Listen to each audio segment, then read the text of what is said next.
Good afternoon, everyone. I hope that you can see me here, and it looks like you should be able to see me, and hopefully also see my still life setup. So I wanted to talk a little bit about painting daffodils. Now, these are my favorite flowers to paint. I've painted them every year for I've lost count of the number of years. I look forward to spring every single year just to paint daffodils. So I wanted to go over a how to set up a floral still life setup and what is a simple yet easy, not a rule, but kind of simple, easy compositional structure that will help you to make a successful painting. So that's one thing I want to cover. And then I also want to cover a little bit about painting daffodils, which are sometimes seen as really challenging flowers. So let's dive right in then. So the first thing is that I said I want to talk about is composition. And one of the best compositional structures for beginner still life painters is the triangle. So I want to show you how we have the triangle in this painting. So we've got a long line here, and then we have the longer line here, and of course this line here. So we've got this, if we think of it, this imaginary triangle.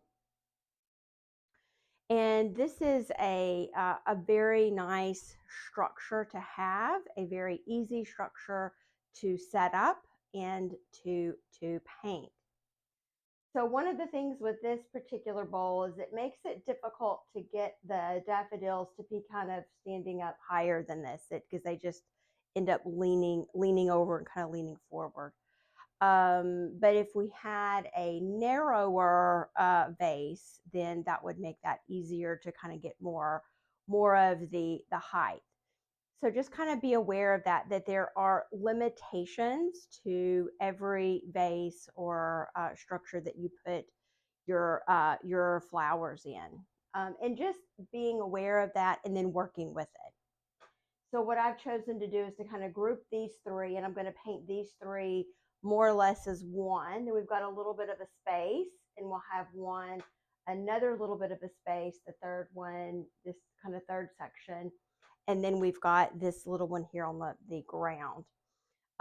This one is barely opened up, and rather than the head being more forward, the head was really down. So we've got this interesting curvature, which I thought was beautiful. So rather than having this stem kind of go back into the painting, we're going to have it coming out of the painting kind of almost towards us. So I'm looking forward to creating that optical illusion in this painting. Of course, I'm not going to paint this. So these are, I'm not sure what they're called. I think they're maybe called water picks. I think I found them on Amazon, to put these really delicate stems of the daffodils in there. I had to cut or make that opening wider. They're really stiff and ideal for roses because roses have really sturdy, woody stems, so they're great for that. But the more delicate stems that are with the daffodils, we kind of have to make it fit. So I try to make it that looser. So what I've ended up with are these tops that are some are tight and some are loose.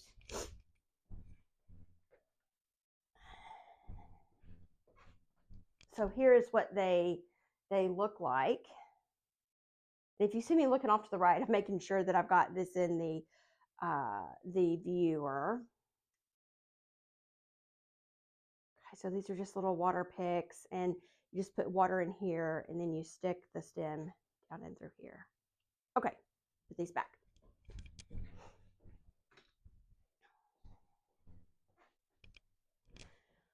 I also use the water picks for setups when I don't want to put water in the vessel, because I really like to put flowers in non-traditional, interesting places. So I have some spittoons that look like that they were definitely used.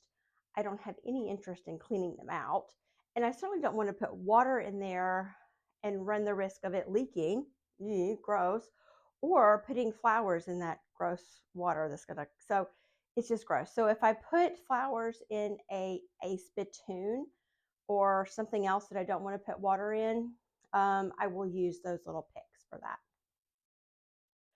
So we've got a triangle composition, and I really do like this little blue. It's almost like a little bowl vase, and we can see the stems through it, and we've got, you know, darker stems and lighter stems, and it just makes it more interesting and fun to paint daffodils in this. I've painted it in several painted daffodils in this vase several times. I also love the blue and gold or blue and yellow color combination. That's a really solid one. And so if you can find a way to combine those two colors, that's always a very popular one. The other thing about florals is you want to make sure that your flowers are pointing in different directions. So you see this flower is pointing out here, and then this one is pointing downward, and this one's pointing even more downward. This one is pointing out almost directly to the viewer, but just a little bit outward. And this one is pointing downward. And this little buddy here on the tabletop is painting. You're looking directly at it if you are the viewer.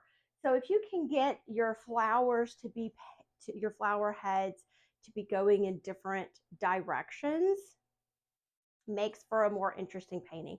So don't have them all set up like little soldiers and pointing in the same direction. That will be a boring painting for both you, the artist, and your future viewers.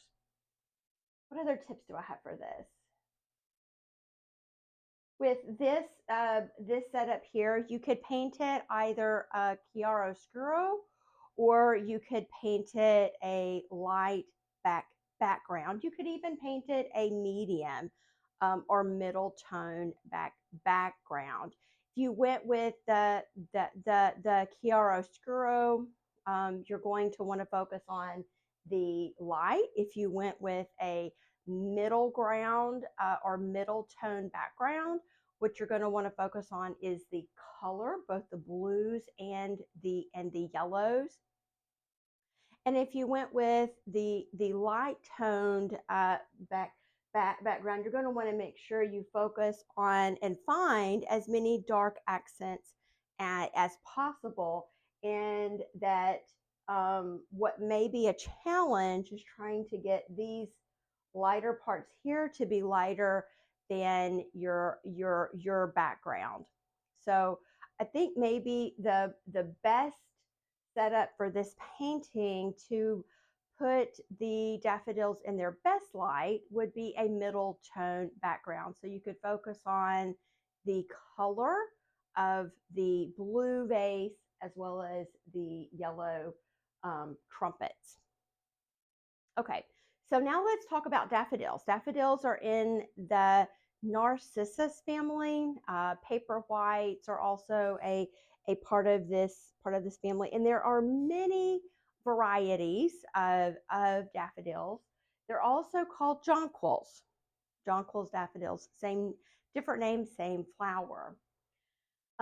These are some that are growing in my yard at now. These are actually the first flowers that are blooming. I have a couple of other varieties that should be blooming very shortly. And every fall I try to add to the collection of daffodils. So daffodils have a trumpet, and their trumpet is very similar to the shape of this cone. So imagine that you have the trumpet of the flower here, and then we have the petals coming out around the trumpet. Now the trumpet doesn't narrow quite as much as this cone does. It's probably cutting off right about here. but we definitely have this cone-like shape. See, we can see that here. We have a cone-like shape there. And that cone-like shape is going to be present whether we can really see that or not. So just kind of be aware that sometimes we're going to be looking inside of it and looking inside the cone shape. So here we're looking inside. If this were hollowed out, we would be looking inside the cone shape. So in the very center here, it's getting darker, partly because the color is a little bit darker, but also because there is less light getting in there, there's more shadow. So looking at these cones, that's going to help us to know how to go and paint them. And so thinking about what their dimensional shape is. So if you're looking at the still life in person, it's so much easier to see this 3D shape. But when you're looking at a photo, it's harder to go and see that. So if you are painting this from a photo, I want you to be thinking about a cone shape and this three-dimensional shape being present in each of these flowers. And if it's possible, go and pick your own daffodils and go and paint them. The way to go and paint them is going to be very, very similar. All right, if you have any questions, please do pop them down in the comments. And if you want me to show you how to paint something else, of a spring flower or other objects, please do put your comments and requests in the comment section. So I would love to be able to show you how to paint things that you want to learn how to paint.